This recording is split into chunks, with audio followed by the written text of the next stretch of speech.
जल्दी बैठो।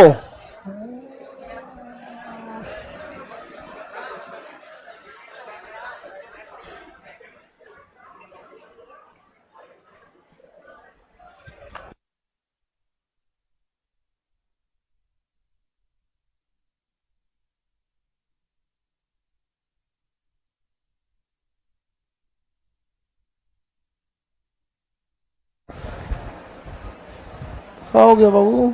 तुम लोग को बार बार बोलते हैं सीढ़ियां खाली करने के लिए, तो तुम लोग फिर खड़ा करते रहता है उसी बैठ के। हाँ, देखिए बाबू ध्यान से समझिए। अब अशोक के 14 शिलालेख बहुत इंपॉर्टेंट है, लेकिन 14 शिलालेख एक जगह से नहीं मिला है। जेम्स प्रिंसेप को पढ़ने में सफलता मिली थी, लेकिन 14 शिलालेख एक बार में कोई ना पढ़ पाया है, ना उसका एक बार में खोज हुआ है, और ना ही वो एक ही स्टेट में था। अलग अलग क्या रहे हैं? स्टेट रहे हैं। 14 शिलालेख की स्टेट क्या रहे हैं? अलग अलग रहे। किसी को दिक्कत नहीं ना? 14 शिलालेख अशोक का काफी इंपॉर्टेंट है, जिसमें सबसे बड़ा 7वां शिलालेख है। कलिंग युद्ध की चर्चा 13वां, महिला महामात्र 12, 11 में ब्राह्मण को न सता, 10वां धम्म का महत्व, अधम्म महामात्र 5, अधम्म का महत्व 10, भैरी घोष की जगह धम्म घोष 4, अधम्म यात्रा 8, पशु चिकित्सा 2, पशु हत्या पर रोक 1, दक्षिण भारत की चर्चा 2, राजुक युक्तक प्रदेशक 3, याद है जी आप लोग को? अहिंसा 1, पशु चिकित्सा, सतीय पुत्र की चर्चा, केरल पुत्र की चर्चा 2, चोल की चर्चा नहीं है 2, उसमें 2 में चोल की चर्चा नहीं है। राजुक युक्तक प्रदेशक, भैरी घोष की जगह धम्म घोष, धम्म महामात्र कौन सा? 6 में क्या है? देखो, जन कल्याण के लिए 24 घंटा उसके अधिकारी जब चाहे मिल सकते, जन कल्याण के लिए मिल सकते, जब चाहे तब जन कल्याण के लिए मिल सकते। कोई दिक्कत है किसी को? आगे बढ़े। ये शिलालेख वगैरह एकदम कंठस्थ करके रखना बाबू यार। और हम आपको बताएं ना, देखो अभी भी वक्त है आपके पास, हिस्ट्री में जो गलती की है उसको सुधार सकते हैं। मौर्य से उठाइए, पीछे का भूल जाइए। समझ में आ गया कि नहीं? मौर्य से ही उठा लीजिए, मौर्य से ही स्टार्ट करके चल। मौर्य बहुत ही क्या है? इंपॉर्टेंट है। मौर्य, जैन, बौद्ध, मौर्य। मौर्य से मगध ही इंपॉर्टेंट है पूरा। जैन, बौद्ध, पूरा मगध। मगध में हसीन, मसूकसा, हरियंग वंश, ये सब यहाँ पर। पता है रिजल्ट लेना एक कला है। समझ में आ गया कि नहीं आ गया? और हम कभी कभी बच्चों को देखते हैं, स्पेशली बिहार के बच्चों को, बिहार, क्योंकि बिहार और यूपी के बच्चे जो है ना, इनके सामने रिजल्ट लेना मजबूरी है, वरना घर पे कुछ नहीं कर पाएंगे आप लोग। क्या चीज आप लोग के पास? कौन सा? खूब से बहुत बड़ा खेत तो होगा नहीं आपके पास। खेती में आपको पता है 2 बीघा के बाद फायदा आना चालू होता है। 2 बीघा के बाद आपको खेती 10 जानवर पालिएगा ना, तब जाके आप प्रॉफिट में आइएगा। उससे पहले 5 गाय भैंस रखे हैं ना, ओवरऑल में साल भर में देखिएगा ना, खिलाओ पिलाओ दवाई एन तेन में उसी में लग जाता है। बस अंतर ये आता है कि खाती है धीरे धीरे और दूध एक ही बार चलाता है, बस यही अंतर होता है। तो हमारे यहाँ बहुत कम लोगों के पास 10 से ज्यादा गाय भैंस होंगी, बहुत कम लोग होंगे। हाँ, तो 1-2 तो सबके पास रहता है, क्योंकि खेत है, दोनों एक दूसरे से यूटिलाइज हो जाते हैं बस उसके लिए। तो भैया ना बिहार में 10 से ज्यादा जानवर मारने वाले बहुत कम ही किसान हैं। 2 बीघा जमीन एवरेज 2-3 बीघा सबके पास रहता है, वो उसी में लग जाता है आपको। खेती में जब आपके पास 10 बीघा आता है ना, तब जाके आप थोड़ा सा किस में आते हैं? प्रॉफिटेबिलिटी में। बाकी तो वही में न कर्जा कटी न भूख मिटी, उसी में रगले रह जाओ वहां पे कि ये बेरी का गेहूं बेच के घर ढलाएगा, अगली बार चावल बेच के द्वार पलास्तरा होगा, यही सब होता है यहाँ पे। तो आप यूपी बिहार वाले लोग के लिए बहुत समस्या है। और जब हम देखते हैं ना यहाँ के लड़कों का मेहनत, तो आप अपना मेहनत ना, गोईठा में घी सुखाना सुने हैं? कुछ पढ़ते रहेगा नहीं, आपके दिमाग में बैठा ये प्राचीन इतिहास पढ़ना है। आपके पास पूरा का पूरा जैन कंठस्थ होना चाहिए, बौद्ध कंठस्थ होना, मगध का सातों वंश कंठस्थ होना, और उधर गुप्त और कुषाण,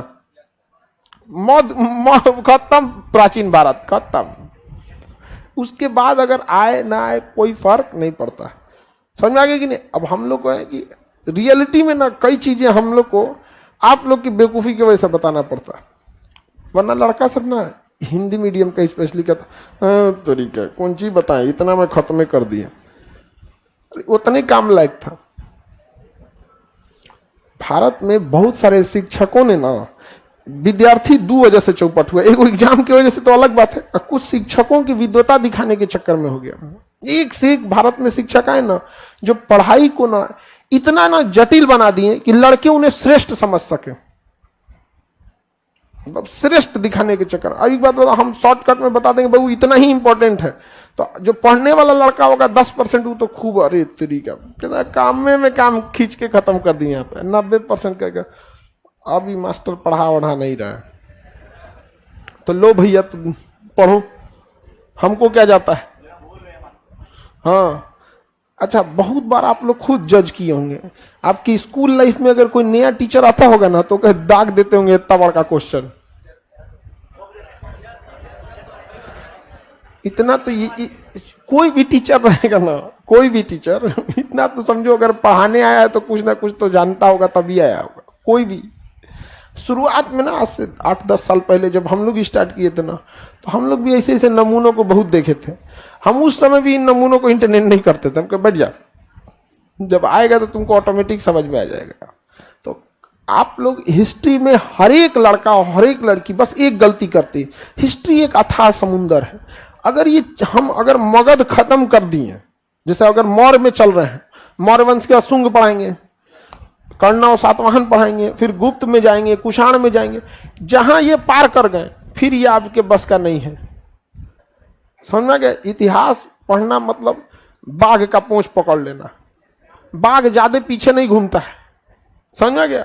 अब बाघ का पूंछ पकड़ लीजिए, छोड़िएगा तो खा जाएगा और नहीं छोड़िएगा तो घसीट के मुंह आ देगा। भागता बड़ी तेज है, कौन पकड़ लिया रे हमरा पूछिया। तो इतिहास क्या है? बाघ का पूंछ पकड़ा गया, आपको छोड़ देंगे तो घूम के खा जाएगा आपको, और नहीं छोड़ेंगे घसीट के मुंह आ देगा। इसलिए एक के रास्ता है, पकड़ के एकदम कचकचा के खींच लिए यहाँ पे, नहीं समझा? अगर आप पकड़ लिए इतिहास को, मतलब क्या पकड़ लिए? बाघ का पूंछ। अगर आप छोड़े खा जाएगा, और ढीला पकड़े घसीट के मार देगा। अरे जहां क्या करेगा? घसीट के मार देगा। इसलिए आपको क्या करना पड़ेगा? जाल लगा के पकड़ना पड़ेगा इसको। जितना चीज जैसे अभिलेख बताएं आपको, अभी सबको अभिलेख याद हो गया होगा जो रेगुलर होंगे, लेकिन आप हर स्टूडेंट सेम गलती करता है ना, क्योंकि उसके बाद बहुत सारी चीजें होता है। अभी जाएगा फिजिक्स में तो फिजिक्स में रह जाएगा, रिवीजन ओनली 20%। और वो भी देखिए जो हम तो कोशिश रहते हैं आपको, जैसे 14 शिलालेख में सब नहीं भूलिएगा, जैसे लास्ट में कलिंग लिखा है, क्योंकि देखिए 14 में 14वां तो कह दिया कि भाई हमारा गलती नहीं है, तो 14वां तो किसी काम का ही नहीं है। ओवरऑल में 13 तक मेन है, और मारपीट की लास्ट में ना चर्चा होती है, तो 13वां में। और महिला अगर रहती तो कलिंग नहीं होने देती, तो किस में हो गया? 12।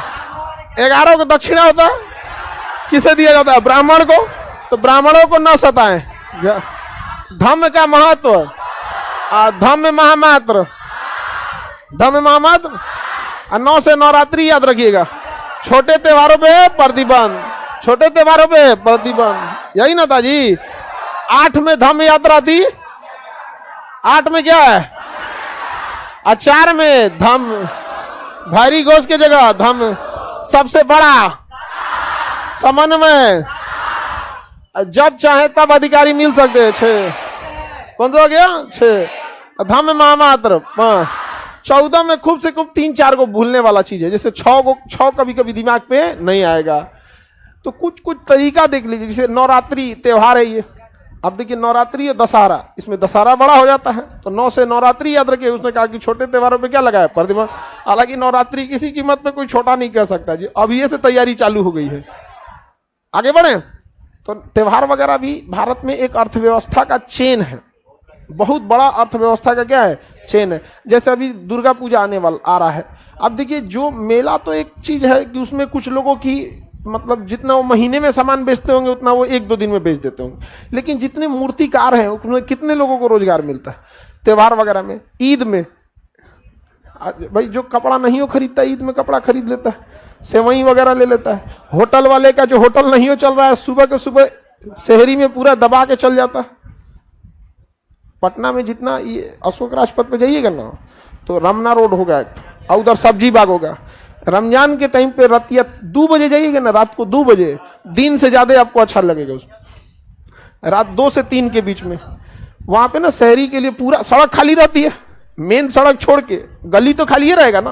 अब जैसे अशोक राजपथ मेन सड़क है वो तो भरा रहेगा, गली में पूरा टेबल लगा देता है और चारों ओर से कुर्सी। जिसको शहरी खाना है सेवई खाओ, पूरी सब जो खाना है खाओ वहाँ पे, एकदम उस टाइप का। तो त्योहार भी क्या था, एक रोजगार का साधन था, इसलिए अशोक ने कंप्लीट त्योहार पे प्रतिबंध नहीं लगाया। और यकीन मानिए अगर जिस दिन अशोक कह देता कि त्योहार पे प्रतिबंध मतलब प्रतिबंध, हिम्मत नहीं था किसी का कि अशोक को कुछ बोल सके। समझ में आ गया कि नहीं आ गया? 14 शिलालेख याद रहेगा। अशोक के गुफा अभिलेख भी मिले हैं बाबू। आपको पता होगा कि ये चतुर्दश, इससे चतुर्दश क्यों कहते हैं, 14 को है तो चतुर्दश शिलालेख में तो किसी को कोई दिक्कत नहीं है। गुफा अभिलेख भी अशोक का मिला है कि नहीं मिला है? देखिए बिहार में गुफा अभिलेख कहाँ मिला है? गया में। कहाँ मिला है? गया में। ग से गुफा, ग से गया। अब यहाँ 2 जगह मिला, एक नागार्जुन की पहाड़ी और एक बराबर की पहाड़ी। कहाँ पे? नागार्जुन की पहाड़ी और बराबर एक जगह है जो थोड़ा भी बराबर नहीं है।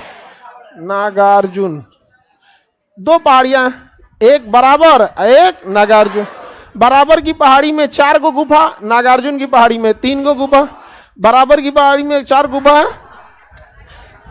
सुदामा, कर्ण, चोपड़ा, विश्व झोपड़ी। सुदामा, कर्ण, चोपड़ा, विश्व झोपड़ी। यहाँ पे अशोक के क्या मिले हैं? गुफा अभिलेख मिले। क्या मिला है? गुफा। नागार्जुन की पहाड़ियों में अशोक के समय उतना विकास नहीं था। उन पहाड़ियों के पास साधु संत रहते थे, वो पहाड़ियां गुफा टाइप की होती हैं, वहां पे साधु रहते थे। यहाँ आजीवक संप्रदाय के भक्त रहते थे। कौन से भक्त? आजीवक। ये तो पता है बाबू कि अशोक के पिता जो थे बिंदुसार, अशोक के पिता बिंदुसार आजीवक संप्रदाय को मानते थे।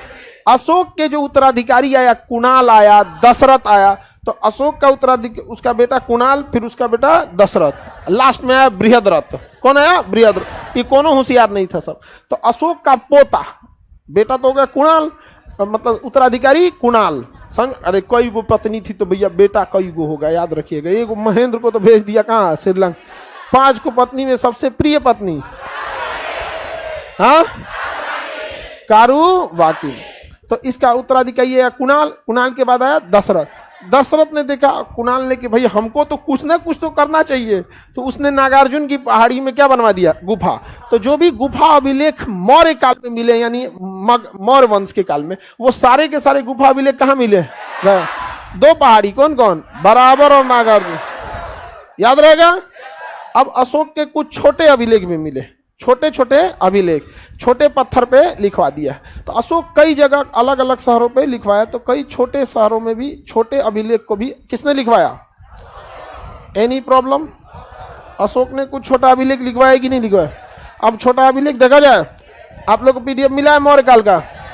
हाँ, देख रूमनदेही अभिलेख नेपाल में मिला होगा। हाँ,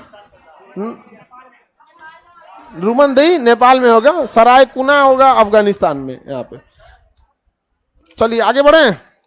14 शिलालेख याद होगा। बिंदुसार तो कब्बे का पढ़ा दिए जी। हाँ जी,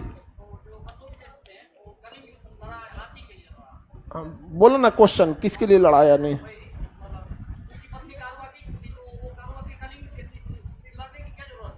का ससुराल का सब चीज तुम्हारे होता है क्या? अजीब हाल है। इसका कहना है कि इसकी पत्नी कारुबाकी कलिंग से ही थी, तो फिर क्यों कलिंग से हाथी नहीं ले लिया?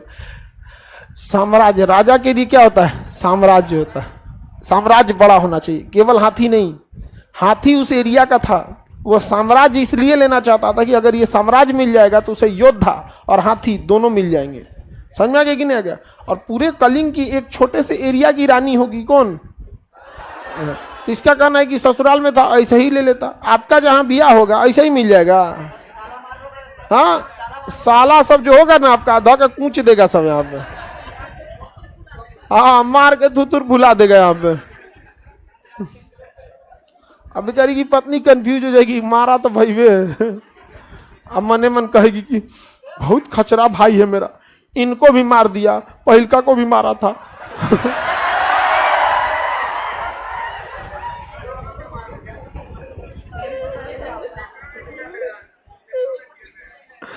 कोनो को ठीक से नहीं रहने दे रहा है।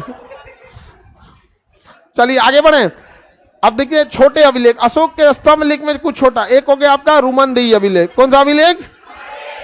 रुमनदेही अभिलेख कहाँ है? नेपाल में। बहुत ही छोटा शिलालेख है।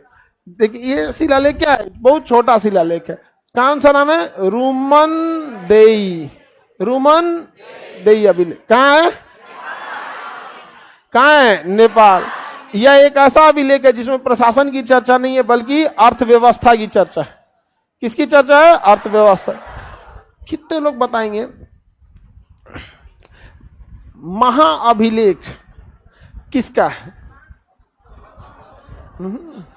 चंद्रगुप्त मौर्य का। महास्थान अभिलेख किसका है? कहां से मिला है? बंगाल से।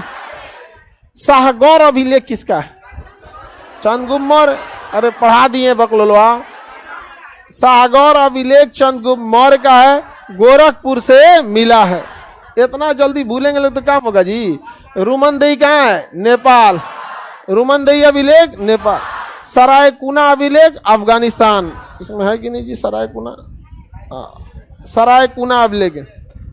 निगली सागर अभिलेख। इस अभिलेख से पता चलता है कि अशोक ने जब इसे के 12वें वर्ष कहाँ आया था? निगली सागर आया था और यहाँ पे कनक मुनि से स्तूप संवर्धन कराया था। निगली सागर उतना नहीं, सरायकुना। सर-ए-कुना ये कहाँ है? अफगान में। कहाँ है? अफगान में। ये दो तो पूछा है कई बार में। रुमनदेही कहाँ है? नेपाल। रुमनदेही। सरायकुना। सरायकुना अफगानिस्तान। बाकी अभिलेखों में ना अशोक के पूछता है कि किसमें किस चीज की चर्चा है, लेकिन इन दो अभिलेखों में ये नहीं पूछता है कि किसमें किस चीज की चर्चा है, बल्कि इस अभिलेख में पूछता है मिला कहां से है। तो सरायकुना कहां से मिला? सरायकुना। रुमनदेही। रुमनदेही। सरायकुना। अर्थव्यवस्था की चर्चा रुमनदेही। सरायकुना अफगानिस्तान। सरायकुना अफगानिस्तान के कंधार में मिला है, ग्रीक और अरमाइड भाषा में। अगला कलिंग अभिलेख, कि बहुत महत्वपूर्ण है कलिंग अभिलेख। अब देखिए कलिंग अभिलेख कहां से मिला होगा? कलिंग से। कलिंग अभिलेख। कलिंग अभिलेख बहुत बड़ा अभिलेख है। कलिंग अभिलेख में अशोक ने किसी युद्ध की चर्चा किया है? कलिंग युद्ध, लेकिन ज्यादा चर्चा ही नहीं किया, बस कलिंग था यहाँ पे करके चल गए। यहाँ पे कलिंग अभिलेख में अशोक ने बहुत अच्छा बात बोला है कि पूरा संसार मेरे परिवार के समान है, मेरे पुत्र के समान है। अरे ससुरा, पूरा कलिंग काट के तुम कलिंग युद्ध में बोलता है कि पूरा संसार मेरे परिवार के समान है, यह प्रजा मेरे पुत्र के समान है। जिस तरह से एक माँ अपने बच्चे का पालन पोषण करने के लिए एक अच्छी धाई माँ को देकर निश्चिंत हो जाती है, उसी तरह मैं मगध सम्राट अशोक अपनी इस प्रजा को राजुक नामक अधिकारी को देकर अब निश्चिंत हो जाता हूं। यहाँ पे कितना अच्छा बात बोला है। अब पूरा कलिंग को नाश दिया कौन? यही सारा बढ़िया बात जाके कहाँ बोल रहा है? कलिंग अभिलेख। किसमें? कलिंग। राजुक वर्तमान डीएम के समान होता। राजुक वर्तमान डीएम के समान। किसी को दिक्कत? वर्तमान डीएम के समान होता है। राजुक को कहा गया है कि जनता अगर अच्छा काम करे तो उसे पुरस्कृत कीजिए, और अगर गड़बड़ काम करे तो उसे दंडित कीजिए, और हर 5 साल पे एक रिपोर्ट लगाइए जो राजा को ले जाइए कि इन 5 सालों में कितना विकास हुआ है। सोचिए, पंचवर्षीय योजना ये राजुक के समय से ही चालू थी। हमारा प्रशासनिक व्यवस्था बहुत ही बेहतरीन था। बताइए, पंचवर्षीय योजना ही तो है ये कि राजुक को कितने साल पर रिपोर्ट देना? 5 साल पर रिपोर्ट देना था। याद रहेगा, अशोक के कलिंग अभिलेख में ही सबसे ज्यादा राजुक की चर्चा है। हालांकि तीसरा शिलालेख में राजुक, युक्तक और प्रदेश तीनों की चर्चा है, लेकिन स्पेशली राजू की चर्चा किसमें है? कलिंग अभिलेख। सबसे छोटा कौन है? रुमनदेही। उन 14 में सबसे बड़ा कौन है? तो वो 7 में, उस 14, लेकिन ओवरऑल में सबसे छोटा, सबसे बड़ा 7वां, छोटा रुमनदेही। अफगानिस्तान से मिला है सारे कुनो। कलिंग अभिलेख कलिंग से मिला है। चंद्रगुप्त मौर्य का बंगाल से महास्थान अभिलेख मिला। अशोक समझ में आ रहा है कि नहीं आ रहा? अशोक के उत्तराधिकारी योग्य थे? अशोक के उत्तराधिकारी योग्य नहीं, वही कारण भी बना था अशोक के पतन का। याद रहेगा ना, अशोक का धम्म यात्रा। अशोक का धम्म यात्रा कब से चालू हुआ? 8वें वर्ष। कौन से वर्ष है? 8। हमेशा अलग अलग शहरों में जाता था। 8वें वर्ष, 10वें वर्ष गया, 20वें वर्ष लुम्बिनी। समझ में आ गया कि नहीं आ गया? अशोक का धम्म यात्रा। अब देखिए, अशोक का जो धम्म था यानी धार्मिक नीति था, वह स्वतः कंट्रोल पर था, स्वनियंत्रण पर था। अपने आप को क्या करिए? नियंत्रित करिए। तो अशोक की धम्म नीति व्यक्तिगत नियंत्रण पर आधारित थी कि व्यक्ति को अपने आचरण में क्या करना चाहिए? सुधार करना चाहिए। बाद में धीरे धीरे किसमें सुधार आएगा? समाज में। अशोक ने कई बातें कहा है कि व्यक्ति को क्या करना चाहिए? जियो और जीने दो के सिद्धांत पर काम करना चाहिए। तो अशोक की 2 बातें याद रखिएगा धम्म नीति में। अशोक की धम्म मतलब देखिए, पाली भाषा में धर्म नीति को धम्म नीति कहा जाएगा, समझाएगा। संस्कृत पाली में धम्म कहा जाता है, समझा? धर्म नहीं, समझाएगा कि नहीं? ऐसे हम लोग कहते हैं धर्म नीति, धर्म संकट, राजनीति, समझाएगा कि अब तो राज में नीति ही नहीं बचा है। अब कहाँ कोई राजनीति बता है? साम दांड सब लगा के रख दीजिए। भारत जो है ना, भारत की राजनीति व्यवस्था पिछले आने वाले 20 सालों में इतना रंग रूप देख लेगी ना कि फिर एक जनता फिर एक कोई ना कोई बदलाव वाली क्रांति लाएगी। बिना मतलब की चीजें होती है ना कि 10 गो नेता है, सब ऑप्शन नहीं है कोई, ये 10 गो में देखते रहो। आप किसी भी स्टेट में देखिए, चाहे देश में ही देख लीजिए, देश में आपके लिए लिमिटेड ऑप्शन है। अपने राज्य में देखिए, चाहे आप झारखंड में है, बिहार में, यूपी में, आपके पास 8-10 गो नेता हैं सर, इसी में सेलेक्ट करते रहिए। और ये लोग क्या करते हैं, किसी इतना गंध मचाए है ना, इतना गंध मचाए, जैसे मान के चलिए कोई बिहार का बहुत बड़ा डॉक्टर होगा, अमूमन वो अपने क्षेत्र के लिए अच्छा काम करेगा, क्योंकि अगर चुनाव जीत के स्वास्थ्य मंत्री बन जाता है अच्छा काम करेगा। लेकिन ये लोग ऐसा गंध मचाया है ना कि अगर डॉक्टर चुनाव लड़ेगा ना तो पूरी समाज कहेगी ये गया। अरे गया नहीं, तुम्हारे लिए आया था वो।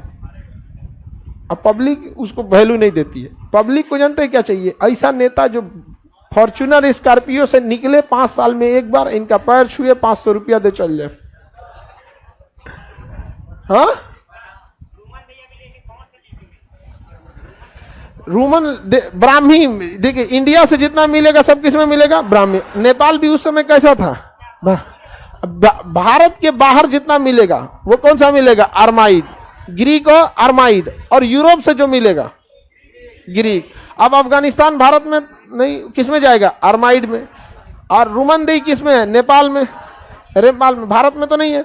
तो जितना भारत में मिलेगा ब्राह्मी, भारत के बाहर आर्माइड, पाकिस्तान में खरोष्टी, आर्माइड, अफगानिस्तान में भी आर्माइड, नेपाल साइड में आर्माइड, पाकिस्तान में खरोष्ट, यूरोप साइड में ग्रीक, एशिया माइनर वगैरह में क्या मिलेगा? ग्रीक। कलिंग अभियान, धम्म यात्रा, देखिए अशोक की धम्म नीति किस पर थी? स्वनियंत्रण। अशोक की धम्म नीति स्वनियंत्रण। इसका मुख्य उद्देश्य था जियो और जीने दो, जियो और जीने दो। इसने कहा था कि व्यक्ति को माता पिता की आज्ञा का पालन करना चाहिए, माता पिता के आज्ञा का पालन करना चाहिए।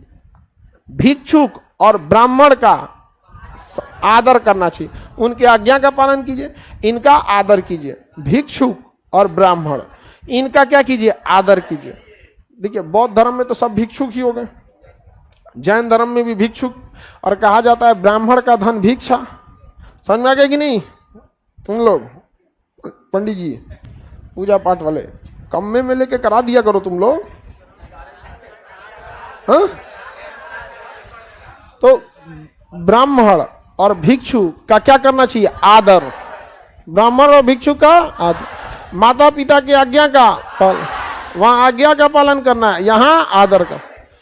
और तीसरा कहा था कि श्रमिक और जो अपने दास जो आपके लिए काम करते हैं उसके प्रति सहानुभूति रखिए।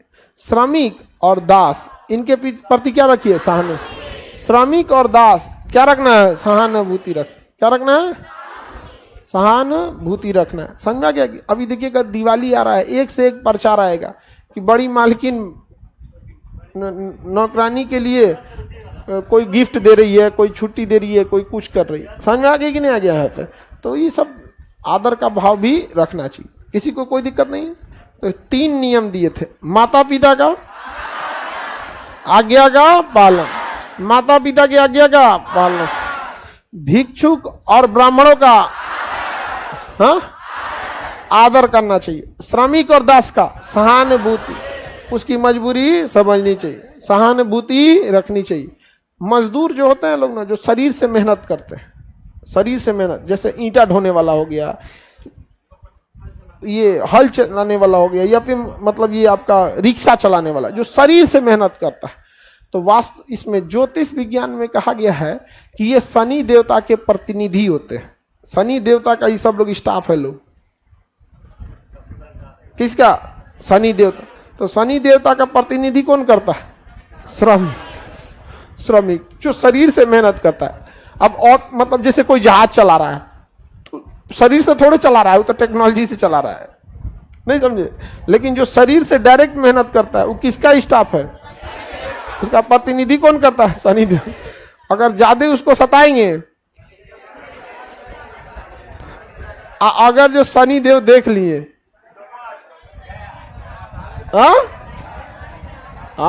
शनि के दृष्टि एक बार पड़ गया ना तो खत्म कहानी कर देता है, सरकार गिर जाती है, नेता बराबर की पहाड़ी पे चल जाएंगे आप। तो बताइए, अशोक का धम्म ज्ञान सामूहिक था या व्यक्तिगत नियंत्रण? जियो और जीने दो। दास और सेवक के प्रति सहानुभूति, माता पिता की आज्ञा का, भिक्षुक का, ब्राह्मण और भिक्षुक का आदर करना चाहिए। धम्म की चर्चा अशोक ने बहुत जगह किया। समझ में आ गया कि नहीं आ गया? अशोक का उत्तराधिकारी कौन था? कुणाल। और पौत्र दशरथ। ये किसी काम के नहीं थे लोग। अशोक के भांति ये लोग भी अहिंसा का मार्ग अपनाए थे। अहिंसा का मार्ग अपना लेने से राजा का राजत्व तो नहीं चल पाएगा। हमें बहुत जगह पे युद्ध नहीं लड़ना है, लेकिन हमें हमेशा हथियारों की जरूरत होती है। अगर आप चाहते हैं कि कोई आपसे युद्ध न लड़े तो आप युद्ध के लिए तैयार रहिए। Best way to avoid the war, ready to war. Israel से कोई लड़ने नहीं जाता है। काहे? अरब देश वाले इजराइल को बस बद्दुआ देते हैं। एक दिन फरिश्ता आएंगे, उनको करेगा, कहता है आयरन डोम बना के रखे। देखिए, ऊपर वाला आएगा तो सबके लिए आएगा, क्योंकि वैसी ने सबको बनाया। समझ आएगी कि नहीं? किसी एक की बात तो नहीं सुने। बाकी सब लोग इजराइल को क्या देते हैं? बद्दुआ देते हैं। और इजराइल क्या करता है? अरब देश वालों को टेंशन देता है। उनको पता है कि टेंशन में ये आगे नहीं बढ़ सकते। वो देखेगा ठीक है ना, खिसी आगे को बम मार देगा, जा अब 6 महीना ही टेंशन में रहेंगे, बर्बाद कर देंगे, एक दिन मेरा भी समय आएगा, बना देंगे, बता देंगे। अपने बच्चों को भेजता है स्कूल, पढ़ो, टेंशन मत लो, ये लो। फिर देखता है कि दूसरा फिर पढ़ रहा है, सर कौन चौराहा पे बम मार देगा। हाँ, किसी नॉर्मल आदमी सड़क पे घूम रहा है, निर्दोष है, सब्जी लगा रहा है, ठेला लगा रहा है, एक बम गिरा देगा, जा। मेंटली उनको क्या करता है? स्टेबल नहीं रहा, उनको बुझाइए नहीं रहा है, उनको नहीं समझ में आता है। एकदम अब खूब से खूब क्या देंगे? बद्दुआ देंगे। अब बद्दुआ का मारा है जी, आजकल जहर ओरिजिनल मिल नहीं रहा है।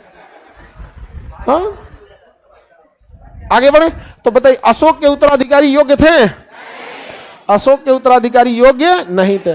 ना ही कुणाल योग्य थे, ना ही दशरथ योग्य थे। अब इसी तरह इस वंश का अंतिम शासक है बृहद्रथ। बृहद्रथ अंतिम शासक था इस वंश का। किस वंश का? मौर्य वंश। मौर्य वंश का अंतिम शासक बृहद्रथ। इसका सेनापति था पुष्यमित्र शुंग। समझ में गया? पुष्यमित्र शुंग, ब्राह्मण था जाति से, पुष्यमित्र शुंग। पुष्यमित्र सुंग, ये क्या था? सेनापति। तो जब भी सेनापति को तख्ता पलट करना होता था ना, तो 5 साल पहले से तैयारी करता था। बड़े बड़े अधिकारी अपने हिसाब से अधिकारी नियुक्त करता था।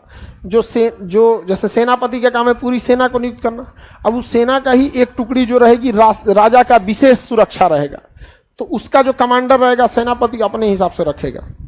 राजा के परिवार का जो सुरक्षा अंग वाले रहेंगे उसका जो प्रमुख रहेगा उसको अपने हिसाब से रखेगा।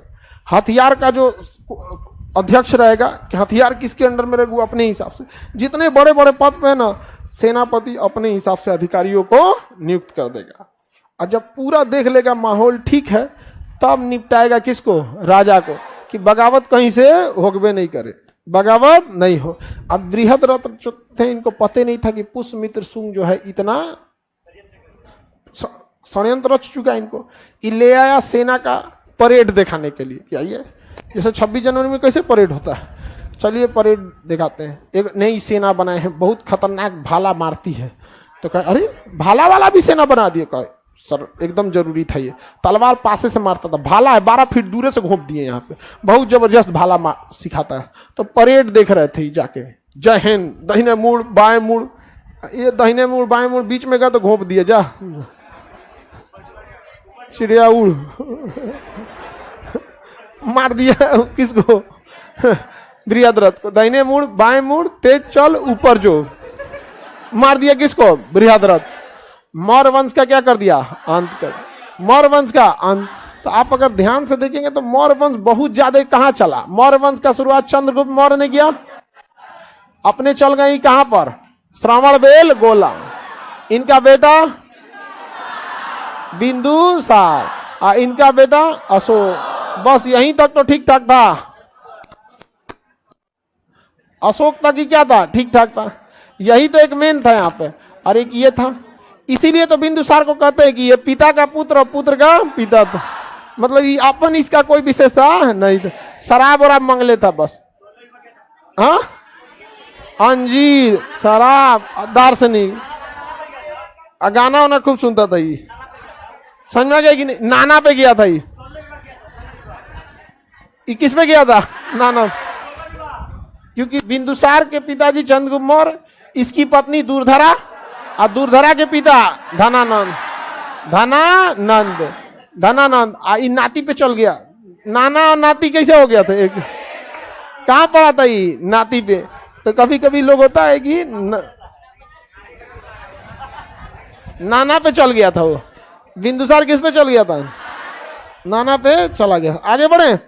अशोक ही तो इसमें महान था। अशोक के बाद कोई आया ही नहीं। बृहद्रथ को मार दिया कौन? पुष्यमित्र। पुष्यमित्र सुंग ब्राह्मण था। क्या था? ब्राह्मण, आदम खतरनाक वाला ब्राह्मण।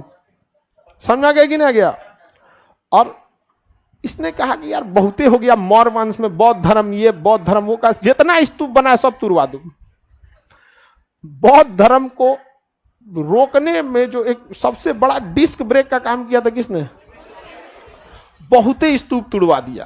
कहा कि जहां तहां देखो, जहां देखो बौद्ध धर्म, बौद्ध धर्म, बौद्ध धर्म, इधर उधर बृहद्रथ से देख के अशोक से लेके जहां तहां यही होता है क्या? यहाँ पे पूरा का पूरा तहस नहस करा दिया।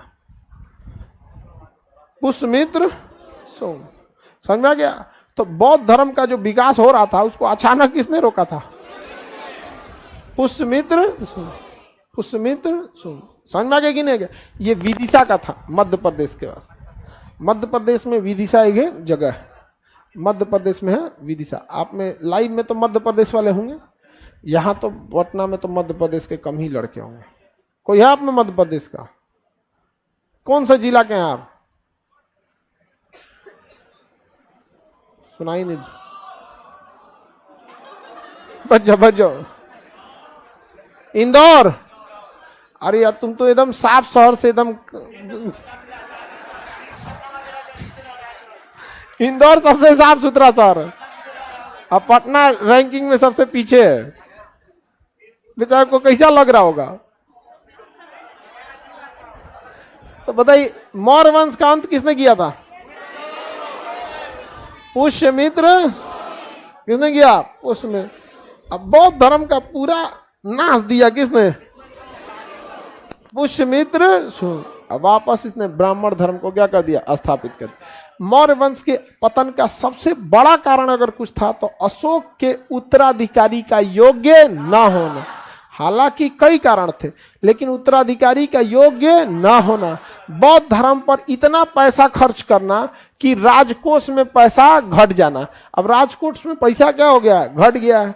अब राजकोष में पैसे घट गया है। अब बौद्ध धर्म का पूरा प्रचार कर रहे हैं, युद्ध करेंगे नहीं ना, दूसरे साम्राज्य पे रहेंगे, किसी के यहाँ फसल खराब हो गया तो माफे कर दीजिएगा, तो कुछ ही हो जाएगा, वो हो जाएगा, देर अहिंसा के पुजारी बनिएगा, तो व्यवस्था कर दिया वहाँ पर।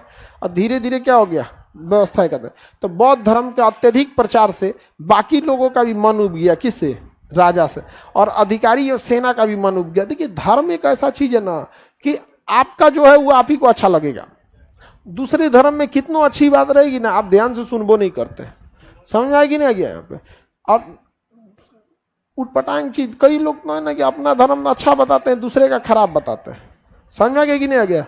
ये लोग को, इस सबको ना, जो भी दूसरे धर्म को गरियाता है ना, उसको जहाज में बैठा के ऊपर ले जाइए, और जब टर्बुलेंस होगा ना तो देखिए वो सब धर्म से मनाता है। कोई हो भैया, वाहे गुरु हो, महात्मा बुद्ध हो, गणेश जी हो, भाई पवन पुत्र हनुमान जी, आप ही का डिपार्टमेंट है, सबको एक के बार मानता है।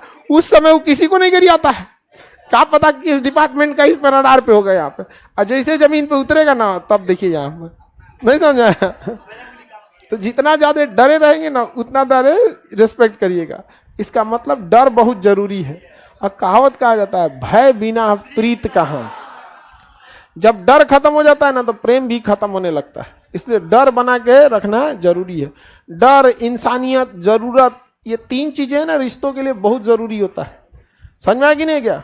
एक छोटा बच्चा होता है ना, माँ बाप को बहुत ज्यादा मानते रहता है, उसको डर भी है कि अभी पीड़बो करेंगे हमको, जरूरत भी है कहीं खाना वाना ना दे, पैसा वैसा ना दे, तो अब का हो गया। जैसे जैसे बड़े होते हैं, डर खत्म होते जाता है, जरूरतें खत्म होने जाती है, रिश्ता बचता है इंसानियत पे। और कई लोग इंसानियत भी खत्म हो जाता है तो माँ बाप को उठाते हैं और ले जाके वृद्धाश्रम में ले देते हैं। तो डर, जरूरत, इंसानियत सब होना चाहिए। आप यहाँ जानते हैं क्यों बैठे हैं? डर है एग्जाम का, और जरूरत है फ्यूचर के लिए नौकरी। समझ में आ गया कि नहीं आ गया। डर खत्म कब, जैसे आपका नौकरी हो गया, बेरोजगारी का डर खत्म, जो जरूरत थी फ्यूचर के लिए आपको, वो भी पूरा हो गया कि नहीं हो गया। अब बचता है क्या चीज, इंसानियत, कि चलो भाई सर को 1 किलो मिठाई लेके चलते हैं। समझ में आ गया कि नहीं आ गया, हो गया।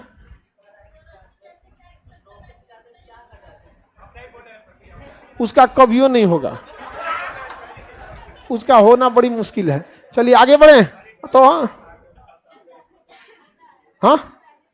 हाँ, टैक्स लगता था पहले भी, कृषि कर लगता था, अब कर वाले व्यवस्था पे हम समझेंगे आगे, कल का समझेंगे। ठीक है, आज के लिए इतना है।